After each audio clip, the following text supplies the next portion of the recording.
Israeli বাহিনীর আগ্রাসনের কারণে গাজার মানুষেরা বেছে নিয়েছিল বাস্তুচ্যুত জীবন, আর তাদের মধ্যে সবচেয়ে বেশি ক্ষতিগ্রস্ত হয়েছে গাজার শিশুরাই।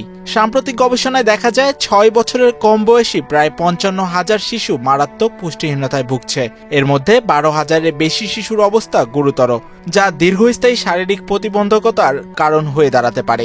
আন্তর্জাতিক চিকিৎসা জার্নাল দ্য ল্যান্সেটে প্রকাশিত এক গবেষণায় উঠে এসেছে এ তথ্য। গবেষণায় বলা হয়, যুদ্ধ চলাকালে শিশুদের পুষ্টিহীনতার সঙ্গে ইসরায়েলি নিষেধাজ্ঞার কারণে ত্রাণ সরবরাহে বাধার সরাসরি সম্পর্ক রয়েছে।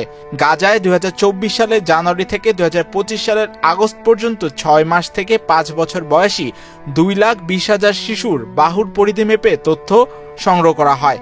সেখানে ২০২৪ সালের শুরুতে গাজার শিশুদের ৫% অপুষ্টির লক্ষণ দেখা দেয়। ৬ মাস পর তা বেড়ে দাঁড়ায় ৯%। ২০২৫ সালের জানুয়ারিতে অপুষ্টির হার দ্বিগুণের বেশি হয়ে যায়।